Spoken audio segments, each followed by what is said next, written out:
welcome to episode 10 of the CRICKETish Social Isolation Vodcast. Last week we were at the Manuka Oval in Australia, where we were just a few short months ago. That seems like about a lifetime ago.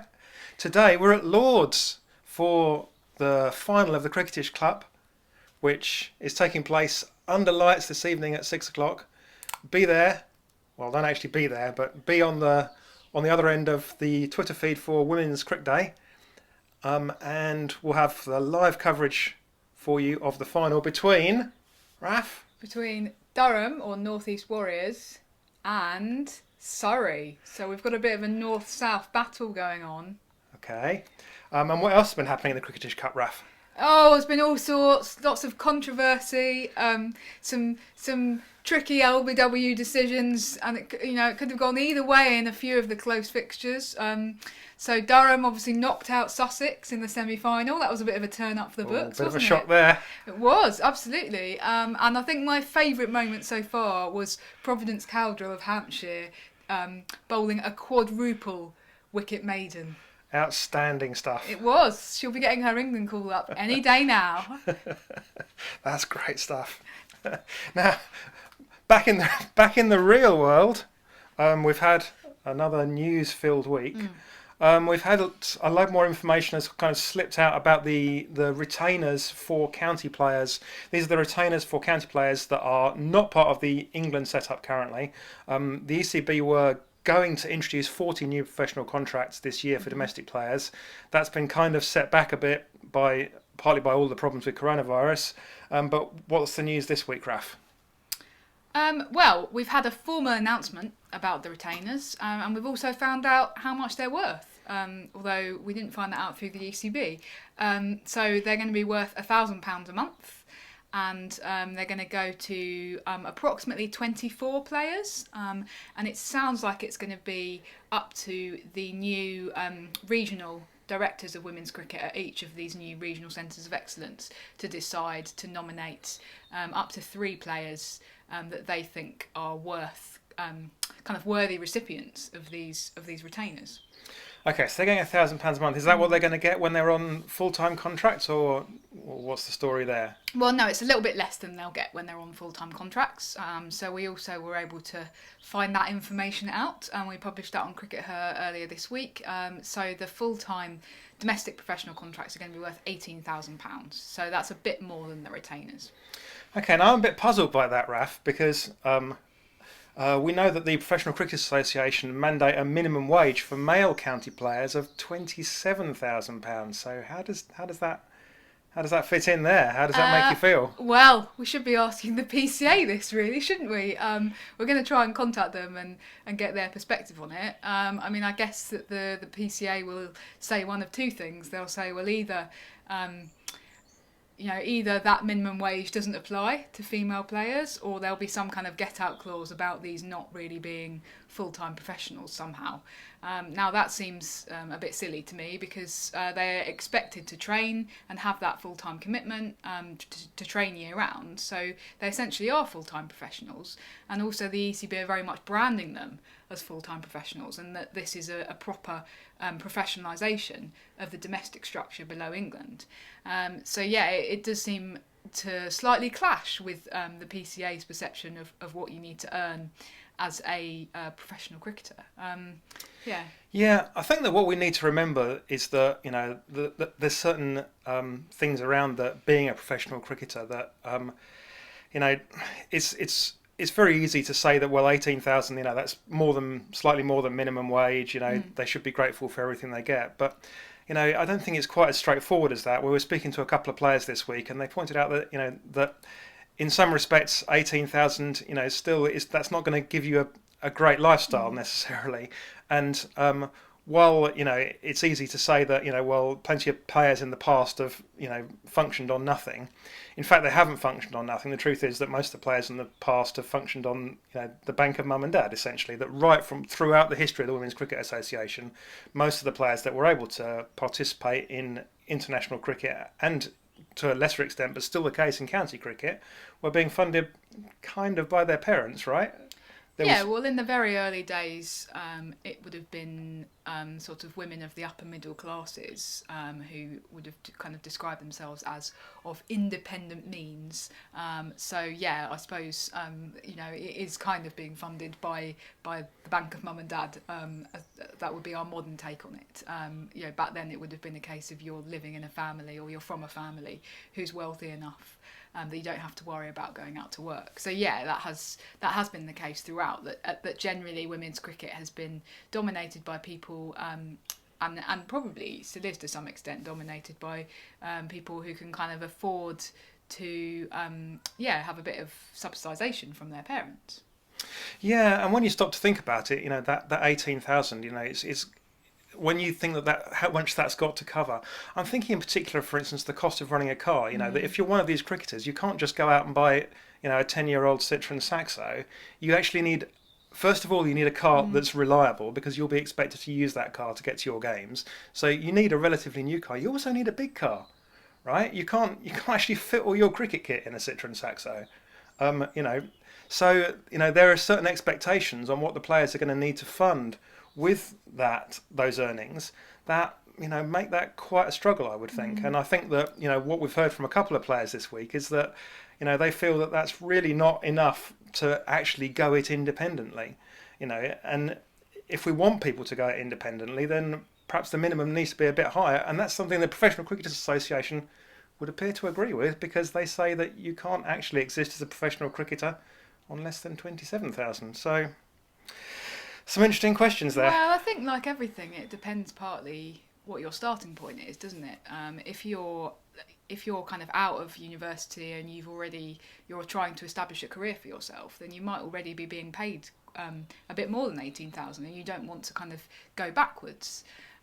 Now, as far as we're aware, the criteria for awarding these professional contracts, and indeed the retainers, is supposed to be, well, people who are most likely to play for England in the foreseeable future, right? But actually, are the regional coaches or the regional directors of women's cricket going to be applying a slightly different criteria at local level and going, oh, well, who do I need? Or, you know, who will actually accept this? Who needs this money the most? Who is otherwise likely to leave cricket? And then in terms of awarding the full contracts a bit later, are they going to be sat there thinking, well, who is actually going to, you know, give up their existing career and take up this contract? And actually it would tend to therefore be players who are a bit younger, who and not necessarily therefore the ones who are perhaps most likely to play for England imminently. So there's a little bit of I feel like there's a little bit of a confusion going on between how the ECB see the contracts as being awarded and in practice who will actually take them up. Okay, well, we'll find out in the next couple of weeks, I guess, to a certain extent. We don't know whether the information will actually be formally released as to who's getting these retainers, but they are supposed to. Yeah, they are supposed to be issued in a week or so. Yeah. Right, moving on to England then, and the England players are scheduled to return to training, we've learned, on the 22nd of June. So, you know, how's that going to work? The England men have returned this week, haven't they? And they've been training at local county grounds, but they seem to have rather taken over the place. Stuart Broad posted a picture which showed that he had his own official toilet at Trent Bridge, and it was the women's toilet. Yes. So I'm not quite sure what the women are going to do if they're going to come back and train at Trent Bridge. How might it work, Raf? Well, it's really difficult to say at the moment. We haven't had any details. It's possible that in a couple of weeks' time, when the women are supposed to return, I suppose we might be slightly further out of lockdown and slightly further along that path back towards a slightly more normal version of training. Because as I understand it, the men are back training, but they're doing so in a very isolated way, aren't they? And they're having to leave enormous gaps between the nets. And as you say, they've all been allocated their own toilet. Now, are you sure that isn't just because the men bowl a lot of wides? Thanks for that, Sid. Just asking. So goodness knows how it will work. I mean, the women, I think we kind of were making the point last week that the women aren't normally attached to county grounds. They don't tend to go and train there. They all tend to go to Loughborough. That's not necessarily going to be possible at the moment. So, yeah, be interesting to see how that kind of works out in practice. And what are the women training for? Because there was supposed to be series against India and South Africa, but that's possibly slightly changed as well in the last week. There looks to be something else in the offing there. Yeah, Claire Connor's given a couple of interviews, hasn't she, where she's suggested that they might be working towards a tri-series between all three of those sides, so England, India and South Africa. So we were thinking that potentially the India series might end up being sacrificed, but the South Africa series, which was originally scheduled for September, would go ahead as planned, or some version of it would. But it's potentially, if you've got very limited venues and you're still trying to get in the maximum number of fixtures, it might work better to have all three of those teams playing, because you can then play two T20s on one day. I mean, from my perspective, the downside of that is actually that the original schedule for this summer had England playing 4 50-over matches, 4 ODIs against each of those teams, purely because we've got the 50-over World Cup coming up early next year. If all the international fixtures are reduced to are T20 matches or a T20 tri-series, you're not getting any preparation in for that World Cup in New Zealand in February. And potentially there might not be any domestic 50-over cricket played either. So that's going to be a massive ask for the players then to go off and play in a World Cup when they've barely played the format for the last, well, probably 18 months, because everything kind of late last year was being centred around the T20 World Cup that we've just had. That's true, although probably better than no cricket, I guess. Oh, absolutely. Oh, yeah. I mean, I'm just thinking from the perspective of the players and their preparation. Okay, well, moving down to Australia, and there's been some talk about the WBBL in the last week, and whether they might have a reduced WBBL, whether they might cut down the number of matches there. Why would they want to do that, Raf? Well, Cricket Australia are in a bit of a pickle, aren't they, to put it mildly. I believe that the reports are saying that Cricket Australia have sort of declared that they need to cut their budgets by 25%. It seems a bit bonkers in the sense of actually, really, the Australian season hasn't been affected so far by coronavirus. And we don't really know what the forthcoming season will look like in Australia and how many fixtures they will or won't be able to play. So this kind of almost this preemptive, we're going to slash our budgets by 25% points to something a bit deeper going on. There's been a bit of potentially some financial mismanagement going on. Don't want to kind of slander or libel anyone. But yeah, so there's this suggestion that potentially, therefore, the WBBL might be cut by 10 games per side instead of 14. So that would mean 16 less matches overall, which could be, a bit of a step backwards, really. And it would mean some of my pet hate, which is an unbalanced schedule, because presumably they want to keep 2 Sydney derbies, for example. So they'll keep the extra derbies for Sydney and Melbourne and keep some extra matches elsewhere, but there'll be some teams will play other teams twice and some teams will only play those teams once. I'm not happy about that from a... It's all speculative at this stage. There's also been a suggestion that they'll play all the matches in Sydney or Melbourne, so they don't have to expend loads of money flying all the teams all around the country.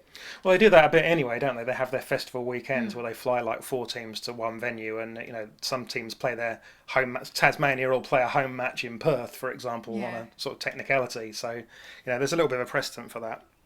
Okay, well, that's all just a little bit of gossip, really. We don't really know for certain what's going to happen there. What we do know, I mean, we have read about it. We haven't just made it up. That's true. But what we do know for certain is that the ICC are desperate to get people back to cricket, and they've introduced their back to cricket guidelines. That sounds like it's dynamic and forward thinking. And what are the back to cricket guidelines, and how are we going to get back to cricket, Raf? Did you actually read them, Sid? Because we did get sent them this week. No, Raf. I read the press release. I love how I have to do all the research for this. Okay, so I have ploughed through these pages and pages of guidelines. They are actually quite interesting. If anyone is at a loose end, which presumably everyone is because we're in lockdown, so... No, we'll be focusing on the CRICKETish Cup, Raf. So. Oh, of course. Okay, well, if you can fit it in around your commitment to the CRICKETish Cup... I found that the guidelines for the domestic professional cricket were particularly interesting because they kind of split the guidance into sort of internationals and domestic professionals, and then I think there was a bit on recreational cricket as well. But some of their guidelines for domestic professional cricket are, in terms of where we're coming from with some of the women's domestic professional competitions, I just think they're bonkers. So, for example, no sharing of transport to and from matches. Now, we all know that for kind of many women and those of kind of who are under 17, they rely on getting lifts to matches, and you often would have, 3 or 4 people in a car going to a match together. And also some teams have team buses. Well, the ICC have said you have to avoid using those if at all possible, but if you do use them, then you have to do it in a socially distanced way. So that means that you can probably fit, say, 10 people in a 30-person huge coach. So yeah, if you're gonna be relying on your team buses, then it's going to cost you 3 times as much. And the other bit of guidance was avoid sharing hotel rooms. Now, I'm sure to many male cricketers, avoid sharing hotel rooms is just like, that's what we do anyway. But we, for example, in the KSL, we know that there would be at least 2, sometimes 3 women sharing a hotel room when they were being put up for these fixtures. So I suppose my conclusion from that is essentially that these guidelines have been written very much with men's cricket at the forefront and not really giving any consideration to competitions like the WBBL in Australia, but also potentially the forthcoming new regional centres of excellence competition here, all of which count as professional domestic cricket. But none of those things are realistic given the budgets for those competitions. It's just another example of, I think, the women's game kind of being forgotten about. Okay, well, rest assured that we won't be forgetting about the women's game. We won't be forgetting about the CRICKETish Cup final, just to remind you, that's at 6 o'clock this evening. Follow it on at Women's Cricket Day on Twitter. Who are you supporting, Sid? Durham or Surrey? Oh, well, as the person that wrote the software, I'm completely neutral in that regard. So fair enough. But I'm looking forward to clicking the button, to pushing the button at 6 o'clock and setting that match off and seeing who comes out on top at the end of it. It's going to be a good one. Okay, well, we'll see you on Twitter for that. There's the glorious trophy again. And we'll see you in a week or so, probably next Sunday, for another edition of the CRICKETish Social Isolation Vodcast. Until then, take care of yourselves and goodbye.